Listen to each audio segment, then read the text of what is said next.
نحمدہ و نصلی علی رسولہ الکریم اما بعد۔ ترجمے والے قرآن پاک کا صفحہ نمبر 875، 24واں پارہ، سورہ مؤمن، دوسرا رکوع، آیت نمبر 13 تا 17۔ اعوذ باللہ من الشیطان الرجیم، بسم اللہ الرحمن الرحیم۔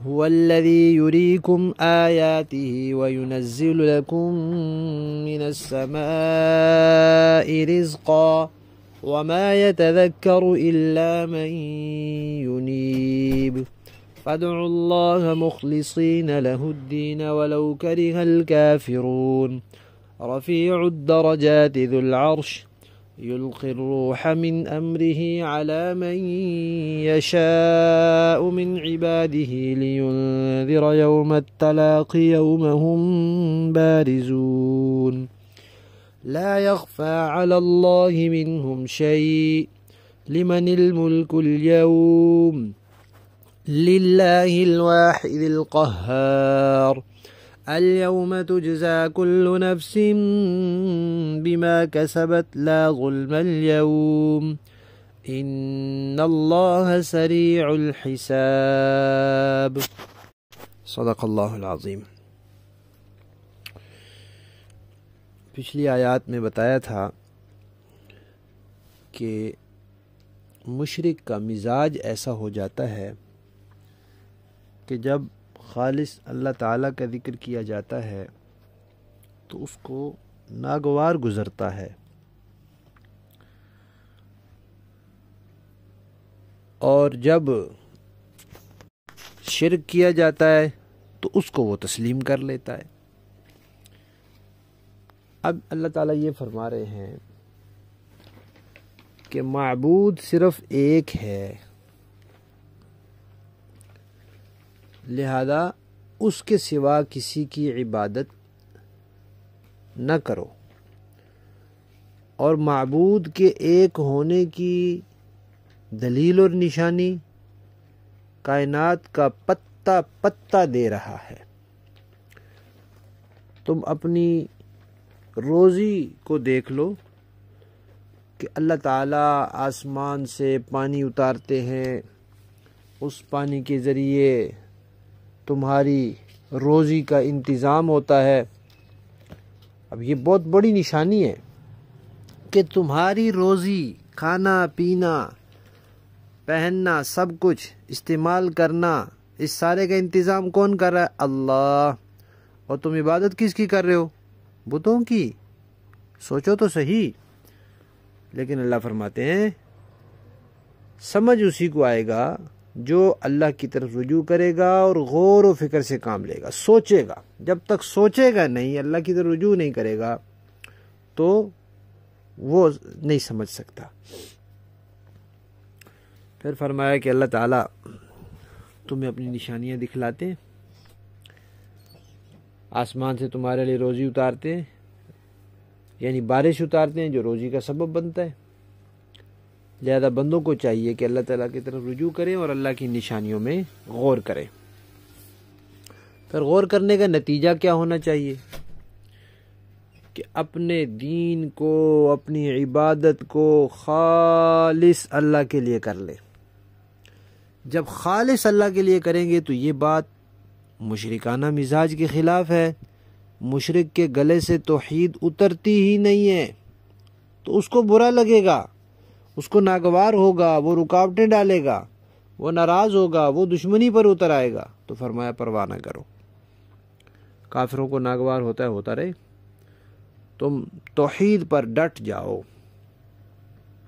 اور پھر فرمایا کہ یہ تو اللہ تعالیٰ نے تمہارے لیے جسمانی اور مادی روزی کا انتظام کیا ہے، اسی طرح اللہ تعالیٰ نے تمہاری روحانی روزی کا بھی انتظام کیا ہے۔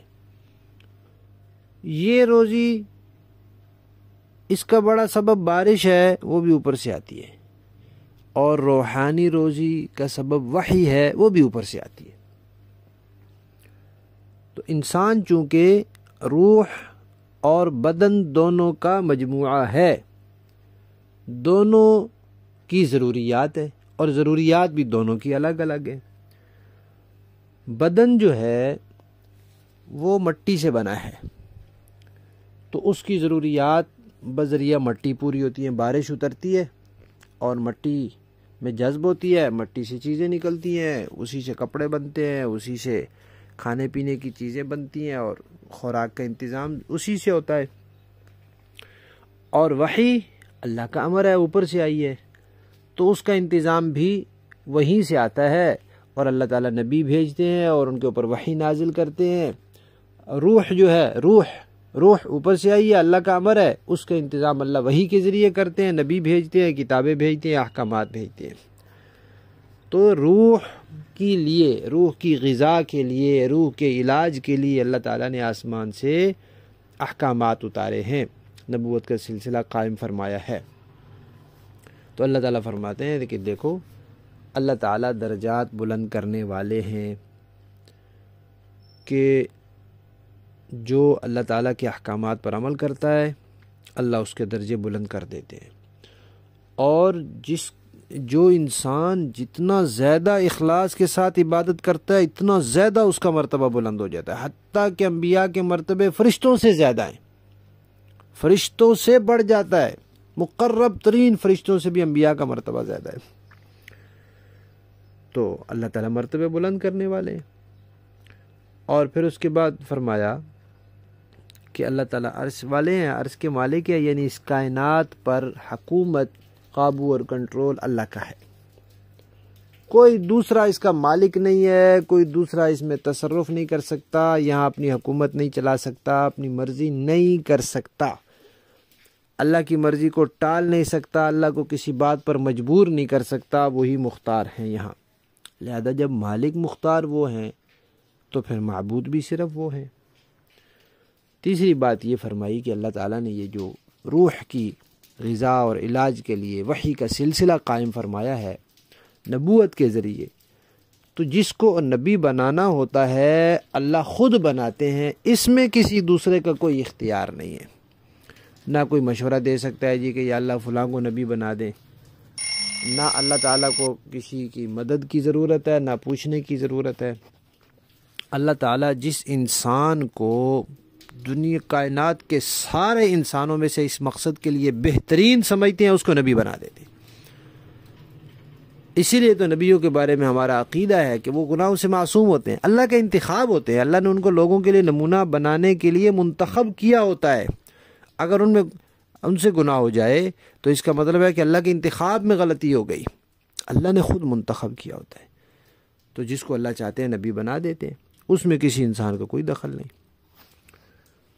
چوتھی بات یہ فرمائی کہ یہ جو دنیا ہے یہ بالآخر ختم ہو جائے گی، ہمیشہ نہیں چلتی رہے گی، اس کے بعد پھر ایک دوسری دنیا ہے۔ اب اس دنیا میں جو کافر ہے، جو مشرک ہے، وہ تو بتوں کی عبادت کر کے ان کو اپنا معبود سمجھ کے ان کو دیکھتا رہتا ہے، ان کو سجدے کرتا رہتا ہے، چومتا چاٹتا رہتا ہے، اور ایمان والا وہ تو یہاں اس دنیا میں ان آنکھوں سے اللہ کو نہیں دیکھ پاتا۔ تو فرمایا فکر نہ کرو، تمہاری بھی اپنے معبود سے ملاقات ہوگی، وہ اگلے جہان میں ہوگی، تمہیں بھی اللہ کی زیارت ہوگی، وہاں اللہ سے ملاقات ہوگی، لہذا اس کی تیاری کرو۔ اگر نہیں کرو گے تو پھر اللہ تعالیٰ کی زیارت سے محروم رہو گے۔ یہ چار باتیں ارشاد فرمائیں کہ اللہ تعالیٰ درجے بلند کرنے والے ہیں، لہذا اللہ کی باتوں پر عمل کرو، تمہارے درجے بہت بڑھ جائیں گے۔ کائنات پر قابو اللہ کا ہے، جب اللہ کا ہے تو پھر معبود بھی صرف اللہ ہے۔ نبی اللہ اپنے اختیار سے بناتے ہیں، لہذا نبی پر کسی کو کوئی اسی اعتراض کی گنجائش نہیں ہے، وہ اللہ کا انتخاب ہے۔ اور چوتھی یہ کہ اگلے جہان میں ملاقات ہوگی، اللہ کی زیارت کے لیے تیاری کرو۔ اس کے بعد فرمایا کہ اللہ تعالیٰ نے جو نبوت کا سلسلہ قائم فرمایا، آسمان سے وحی بھیجی، اور یہ جو علوم بھیجے اور انسان کو مکلف بنایا کہ وہ ان پر چلے، تو جو چل جائے گا وہ کامیاب ہوگا، جو نہیں چلے گا وہ ناکام ہوگا۔ اس کا حساب ہوگا، آخرت میں اس کا حساب ہوگا، اور دنیا میں جو حساب کتاب ہوتا ہے عدالتوں میں یا دوسری جگہوں پر، تو وہاں وہ کسی نے کوئی حکومت ہوتی ہے، اس کے ماتحت ہوتا ہے، دنیاوی بادشاہتیں ہوتی ہیں، آخرت میں صرف اللہ کی بادشاہی ہوگی، اللہ کے علاوہ کوئی بادشاہ نہیں ہوگا، سب لوگ اللہ کے سامنے موجود ہوں گے اور لوگوں کی کوئی بات اللہ سے چھپی ہوئی نہیں ہوگی۔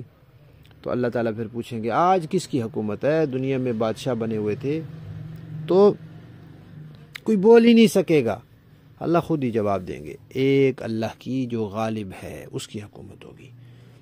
تو اللہ تعالیٰ فرمائیں گے کہ آج کے دن بدلہ دیا جائے گا ہر بندے کو اس کا جو اس نے کیا، ظلم نہیں ہوگا، نا انصافی نہیں ہوگی۔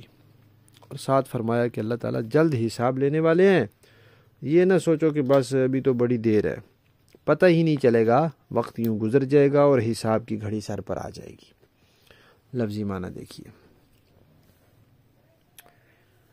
هو الذی، وہی ہے جو یری دکھلاتا ہے، کم تمہیں آیاتی اپنی نشانیاں، وینزل اور اتارتا ہے، لکم تمہارے لیے، من السماء آسمان سے، رزقا روزی، یعنی بارش اتارتا ہے، وہ روزی کا سبب ہے، وما اور نہیں یتذکرو نصیحت قبول کرتا، الا مگر من وہ جو ینیب اللہ کی طرف رجوع کرتا ہے، فدعو لہذا پکارو اللہ کو، مخلصین خالص کرتے ہوئے، لہو اسی کے لیے، الدین اپنے دین کو، ولو اگرچہ کرہا برا لگے، برا مانے، الکافرون کافر لوگ، یعنی تمہارے اس اخلاص کو کافر برا سمجھتے ہیں تو سمجھتے رہیں۔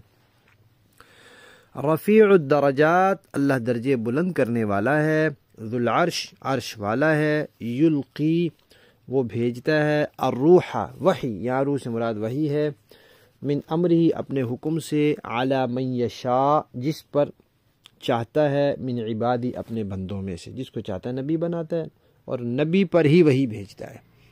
تو یہ بھی عقیدہ ہے ہمارا کہ وحی جو ہوتی ہے شرعی احکامات کی، وہ نبی کے علاوہ کسی اور پر نہیں آتی، اور اگر کوئی کہے کہ نبی کے علاوہ فلاں امام پر یا فلاں بزرگ پر یا فلاں ولی پر یا فلاں صحابی پر آتی ہے تو گویا اس نے اس فلاں کو نبی بنا دیا، یہ ختم نبوت کا انکار ہے۔ اپنے بندوں میں سے جس پر چاہتا ہے، لینذر اتارتا کیوں ہے؟ تاکہ وہ بندہ ڈرائے، یوم الطلاق ملاقات کے دن سے، یہ تا والی طلاق ہے، طوا والی نہیں، یوم جس دن، ہم سب لوگ، بارزون ظاہر ہوں گے، لا یخفا نہیں پوشیدہ ہوگی، علی اللہ اللہ پر، منہم ان لوگوں کی، شیء کوئی بھی چیز۔ تو اللہ تعالیٰ فرمائیں گے لمن کس کے لیے ہے، الملک بادشاہت، الیوم آج، خود ہی فرمائیں گے للہ اللہ کے لیے ہے، الواحد جو اکیلا ہے، القہار زبردست ہے، الیوم آج کے دن، تجزا بدلہ دیا جائے گا، کل نفس ہر شخص کو، بما اس کا، کسبت جو اس نے کمایا، لا ظلم اليوم نہیں ظلم ہوگا آج کے دن، ان اللہ بے شک اللہ تعالی، سریع جلد لینے والے ہیں، الحساب حساب۔ با محاورہ دیکھیں جی، والذی یریکم آیاتہ وینزل لکم من السماء رزقا، وہی ہے جو تمہیں اپنی نشانیاں دکھلاتا اور تمہارے لیے آسمان سے روزی اتارتا ہے، وما یتذکر الا من ینیب، اور نصیحت تو وہی مانا کرتا ہے جو ہدایت کے لیے دل سے رجوع کرنے والا ہو۔ فادعوا اللہ مخلصین لہ الدین ولو کرہ الکافرون، لہذا اے لوگو اللہ کو اس طرح پکارو کہ تمہاری تابع داری خالص اسی کے لیے ہو، چاہے کافروں کو کتنا برا لگے۔ رفیع الدرجات ذو العرش، وہ درجے بلند کرنے والا اور عرش کا مالک ہے، یلقی الروح من امرہ علی من یشاء من عبادہ لینذر یوم التلاق، وہ اپنے بندوں میں سے جس پر چاہتا ہے اپنے حکم سے وہی نازل کر دیتا ہے تاکہ ملاقات کے اس دن سے وہ لوگوں کو خبردار کریں۔ یوم ہم بارزون، جس دن وہ سب لوگ کھل کر سامنے آ جائیں گے، لا یخفی علی اللہ منہم شیء، اللہ سے ان کی کوئی چیز پوشیدہ نہیں ہوگی۔ لمن الملک اليوم، کہا جائے گا کس کی بادشاہی ہے آج؟ للہ الواحد القہار، جواب ایک ہی ہوگا، صرف اللہ کی جو واحد و قہار ہے۔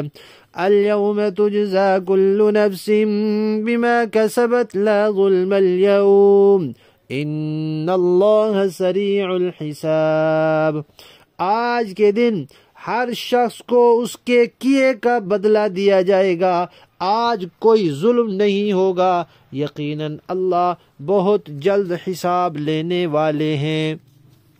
صدق اللہ۔